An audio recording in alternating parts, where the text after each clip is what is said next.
amigos, bienvenidos a un nuevo programa de Abogados de Empresa en Acción. En esta ocasión presentamos a ustedes las empresas y las relaciones laborales en tiempos de coronavirus. Existen problemas muy importantes en todas las empresas en México, en los centros de trabajo, relacionados con la suspensión de actividades decretada por el gobierno federal y por los gobiernos de los estados. Algunos decretos de gobernadores en los estados con acciones mucho más agresivas para la suspensión de centros de trabajo. Otras tantas han establecido algunas actividades de manera preferente. Sin embargo, en cualquiera de esos escenarios, la pregunta constante de las empresas es ¿qué pasa con el salario? Y de igual forma para los trabajadores, su preocupación sobre el pago de su salario y el salario base de cotización en relación al IMSS. Vivimos un periodo de incertidumbre. El acuerdo emitido por el gobierno federal, tanto los acuerdos emitidos a niveles locales, no establecen de manera clara cuáles son los efectos de la suspensión de la relación de trabajo. Ello ha hecho que los empresarios empiecen a tomar una serie de acciones, las cuales deben de tomarse de manera casi inmediata. ¿Por qué? En México contamos con 4.1 millones de empresas que son micro, pequeñas y medianas. ¿Esto qué quiere decir? Que su capacidad económica no les permite estar cubriendo el pago de sus rentas, mantenimientos, gastos indirectos, salario, además de los impuestos relacionados con la nómina, impuestos federales y impuestos estatales, por más de 3 meses. No cuentan con la capacidad. Algunas empresas solamente tenían programado o cuentan con la liquidez para hacer frente a sus obligaciones durante los próximos 15 o 30 días. Es ahí donde tenemos que establecer medidas rápidas para poder salvaguardar a los centros de trabajo. Al respecto, es importante establecer que el artículo 123 constitucional establece el equilibrio entre los factores de producción. Uno de los derechos fundamentales con el que contamos los mexicanos, según el artículo 123, es que el Estado promueva la creación de empleos, así como el equilibrio entre los factores de producción. Es decir, lo más relevante tratándose de las relaciones de trabajo es cuidar las fuentes de empleo para que exista la producción. El día 26 de marzo de 2020, la Procuraduría de la Defensa del Trabajo emitió un boletín a través del cual establece cuáles son las sanciones que corresponden a las empresas por hacer disminución del salario o por reportar un salario base de cotización menor al Instituto Mexicano del Seguro Social para establecer incluso la existencia de un delito específico. La gran tormenta en la que viven las pequeñas y medianas empresas es relevante. La falta de información, la falta de elementos contundentes por parte del gobierno federal y de los estados para establecer los efectos de suspensión de la relación de trabajo han dado como resultado que las empresas no cuenten con los elementos a la mano para poder resolver de manera inmediata. Es por ello que hacemos este análisis de manera puntual sobre la suspensión de las relaciones de trabajo, cuáles son sus efectos y cuáles son las posibles soluciones. En principio debemos establecer que la suspensión de la relación de trabajo puede entenderse de dos formas.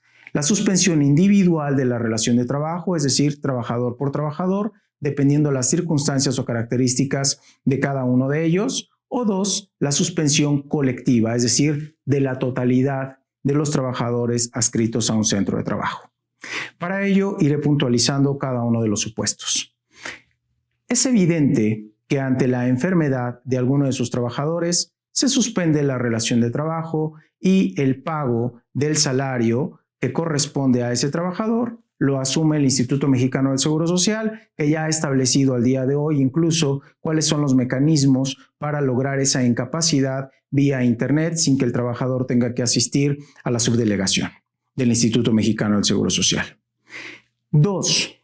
¿Qué pasa cuando la relación laboral está materialmente suspendida porque no se puedan prestar las actividades de manera normal en el centro de trabajo? El 23 de marzo de 2020, en la Gaceta Oficial de la Ciudad de México, se establecieron cuáles eran los centros en los cuales se debía de llevar a cabo la suspensión de actividades. Dentro de ellos se precisan, por ejemplo, cines, teatros, salones de fiesta, gimnasios, centros deportivos, boliches, etc.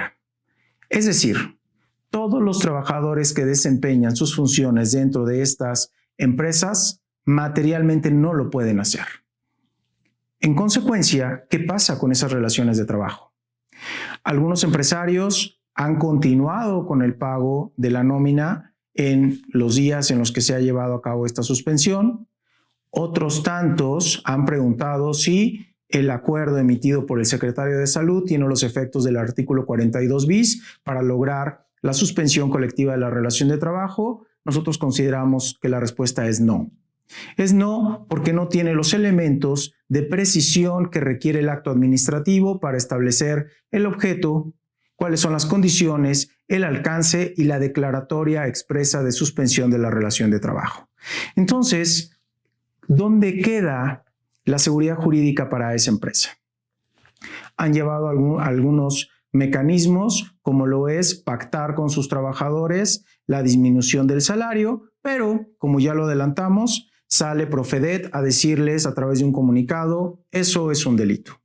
En fin, no existe una línea que sea lo suficientemente clara por parte del gobierno federal, por parte de la Secretaría del Trabajo y Previsión Social, del Instituto Mexicano del Seguro Social, para establecer cuáles son las salidas que le están otorgando a las empresas para poder sostener los centros de trabajo. Nosotros hemos pugnado por la celebración de convenios individuales, a través de los cuales se pacten la modalidad en la suspensión de la relación de trabajo por el periodo comprendido del 19 de marzo al 19 de abril, que son los periodos que en principio nos han establecido los acuerdos para poder hacer un salario menor, habida cuenta que no se está prestando el servicio. Pero tampoco tenemos la declaratoria de epidemia o la declaratoria de emergencia de salud y en consecuencia no podemos acudir a la suspensión sin declaratoria o intervención de la Junta de Conciliación y Arbitraje para el pago de un mes de un salario diario mínimo por concepto de indemnización. A través de estos convenios estamos logrando que la carga en materia de nómina sea mucho menor y poder sostener y hacer viable a los centros de trabajo. Finalmente, nos preguntan si puede realizarse la calificación de suspensión por parte de las juntas de conciliación y arbitraje. La respuesta es sí, considerando el procedimiento a que se refiere el artículo 429 de la Ley Federal del Trabajo, que establece la aprobación previa por parte de la Junta de Conciliación y Arbitraje para efecto de autorizar la suspensión colectiva de las relaciones de trabajo. E insisto, trae como consecuencia que la propia Junta determine cuál es el pago indemnizatorio que corresponde a esos trabajadores. Para que exista ese procedimiento, pues es básico que la Junta se encuentre abierta y las juntas de conciliación y arbitraje, a través del boletín emitido el 19 de marzo, decretaron la suspensión de sus actividades y también decretaron que únicamente quedan en activo para procedimientos de huelga. El caso específico no es un procedimiento de huelga.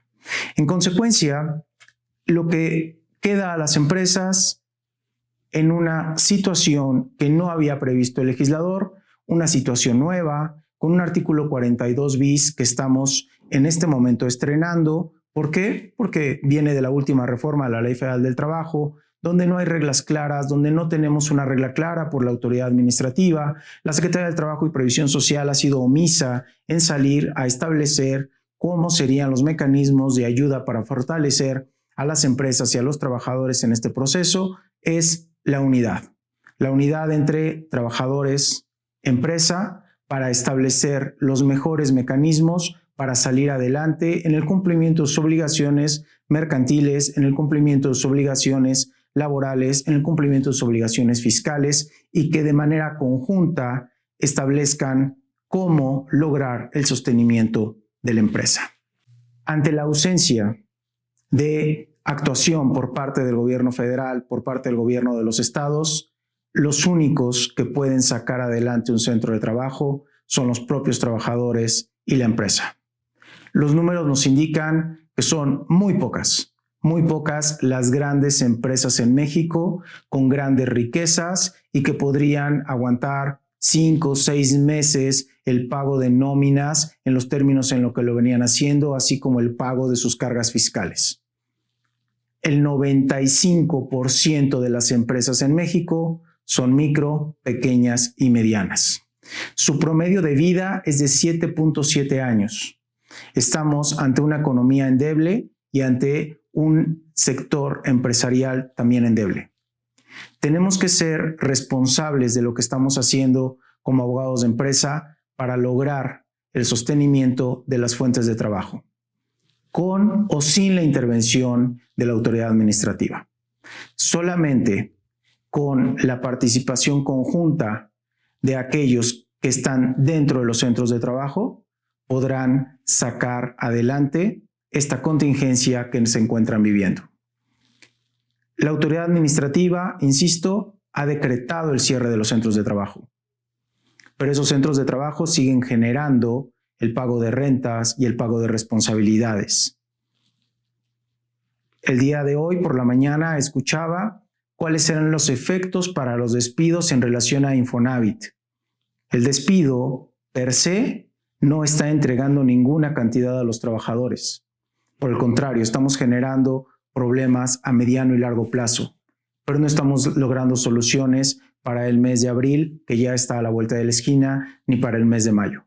A nuestros amigos que nos escuchan, seamos versátiles, seamos creativos en el desarrollo de las figuras empresariales.